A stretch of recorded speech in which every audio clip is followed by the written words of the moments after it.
Hey everybody, it's Jason from the Texas Gun Vault 2, and I'm coming to you today with a first impressions video. In fact, I'm probably going to film 3 things today. I'll do like a first impressions video. I'm also going to do a mean comments of the week, and I'm also going to do a garage gun talk because I kind of feel like I need to separate this because otherwise the video would be super duper long. But I know a lot of you guys care mostly about the first impression stuff on this channel, which, by the way, here's the caveat. If you just found my channel or just saw this video, this is my behind the scenes channel. This is not my main channel. There's a link to that in the description below. And when I talk about these guns, you're not going to see any range footage, and this is not a formal review. This is not a gun review. So don't tell me this is the worst review I ever saw. This is just my first impressions after getting some guns back from the range. All right, so we'll start off with the pistols first. The first pistol I took to the range was the Glock 41 Gen 4. This is on loan to the channel from my friend Bill, and I felt this was a natural extension to the previous Glock that I reviewed, which is the Glock 21 Gen 4. And essentially this is pretty much the same gun with a little bit longer barrel. This one has adjustable Glock factory sights, which typically are not that great. I feel like the philosophy of use of this gun is kind of like the Glock 34, the 35, the 24, and the 17L, and that they're designed for target and competition shooting. But this one seems to be a little bit different than some of those other models. I know in those other models, they often have extended slide stops, extended magazine release buttons. They also will have a lighter trigger. I know there's that, was it the Glock, is it a disconnector bar or whatever it is that you can replace between going between the 5.5 pound, 6 pound one and the 3.5 pound one? I know those other ones have lighter triggers. This one feels like it's the stock like 5.5 pound trigger one. So it has more of like the duty trigger in it. So I didn't shoot this one as good as I was hoping that I would shoot it. I shot it better than the 21 because we have a longer sight radius. But overall, it was like a good duty practical gun. But I feel like this would be a great pistol to get if you like 45 and like to tinker with guns and upgrade things. So if you want to change out the trigger to something, you know, really special, or add a slide stop magazine release, a jet funnel, or a magwell to this thing, change out the sights to some like, you know, Trigicons or something. I really think like you could get this to be a really nice shooting pistol. But the way it comes from the factory, I don't think it really offers that much more that the 21 doesn't offer.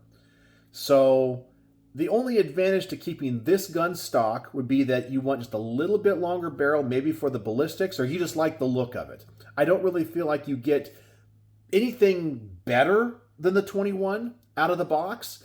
But if you did like 45 and wanted to modify it, I think this is the one to go. This would be the better option than the 21.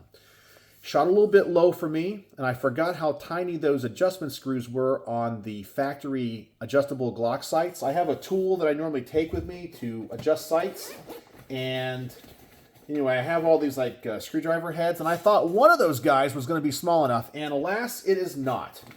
So the gun shot a little bit low, and I couldn't adjust for it at the range, so I just had to hold higher on the target. But that was it.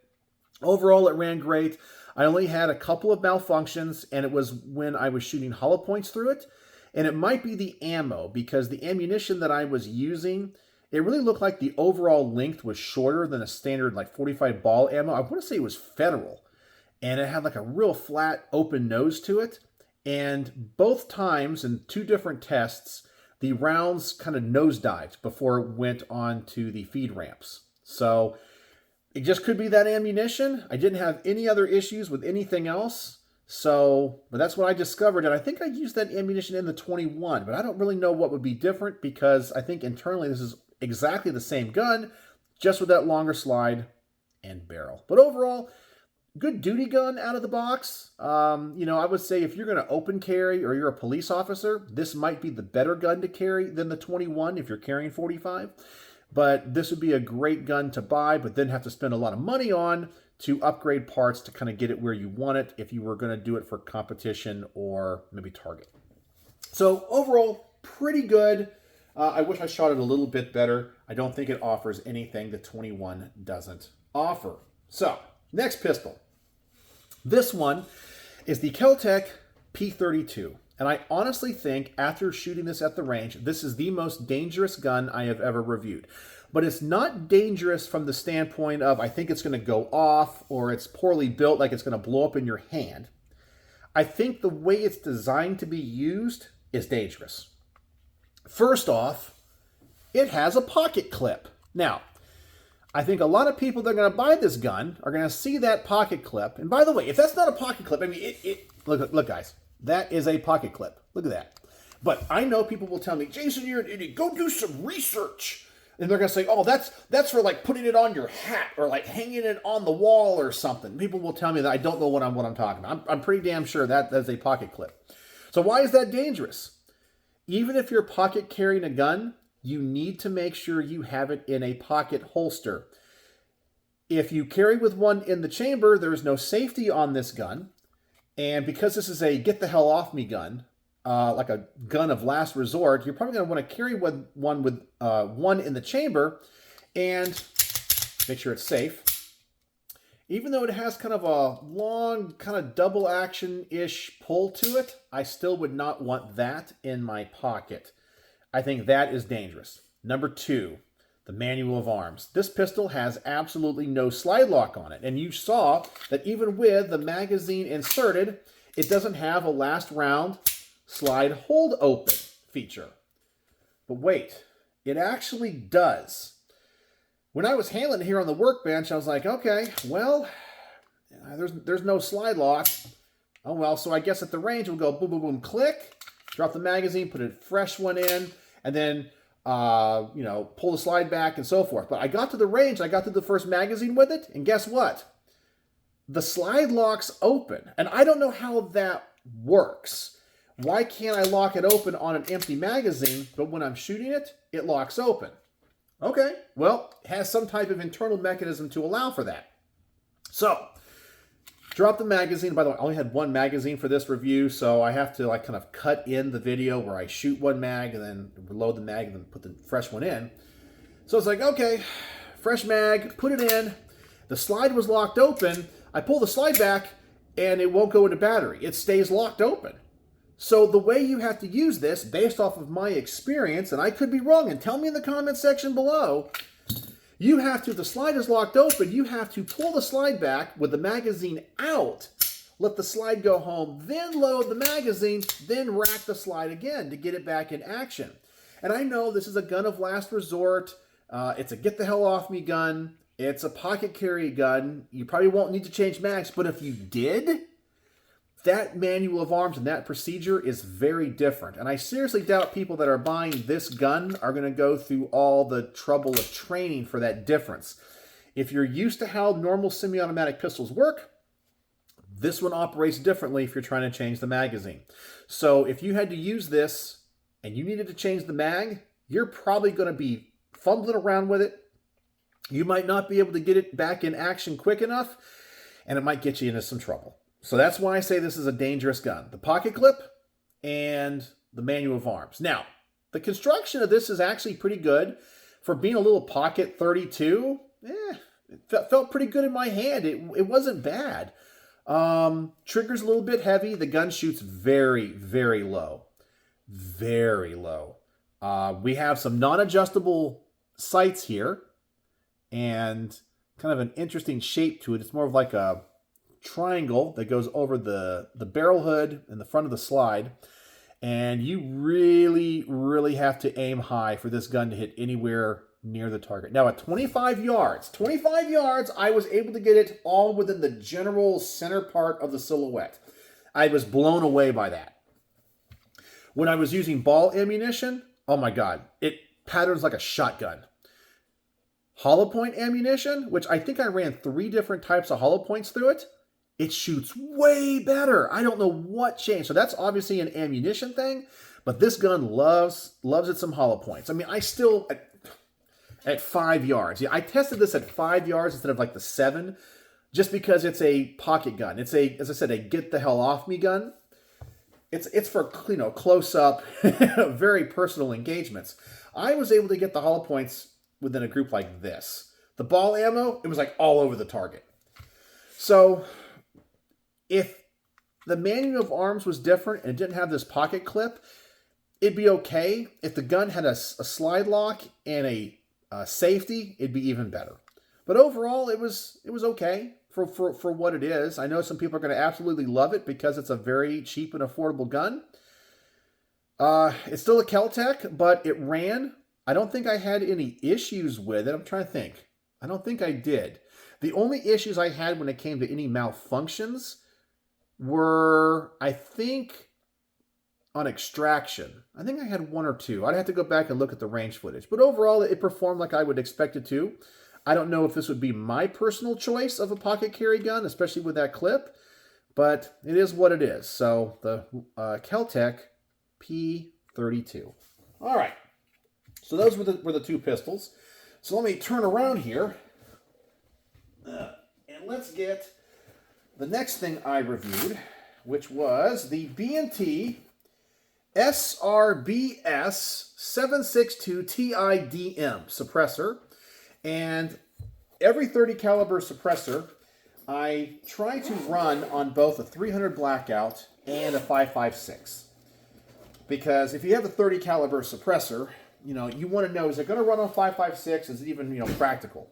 So I got out my old Seekins Precision 300 blackout build that I've talked about in previous, you know, videos, where the gun just typically is undergassed with subsonic ammunition. This gun runs supers great. This gun runs supers great.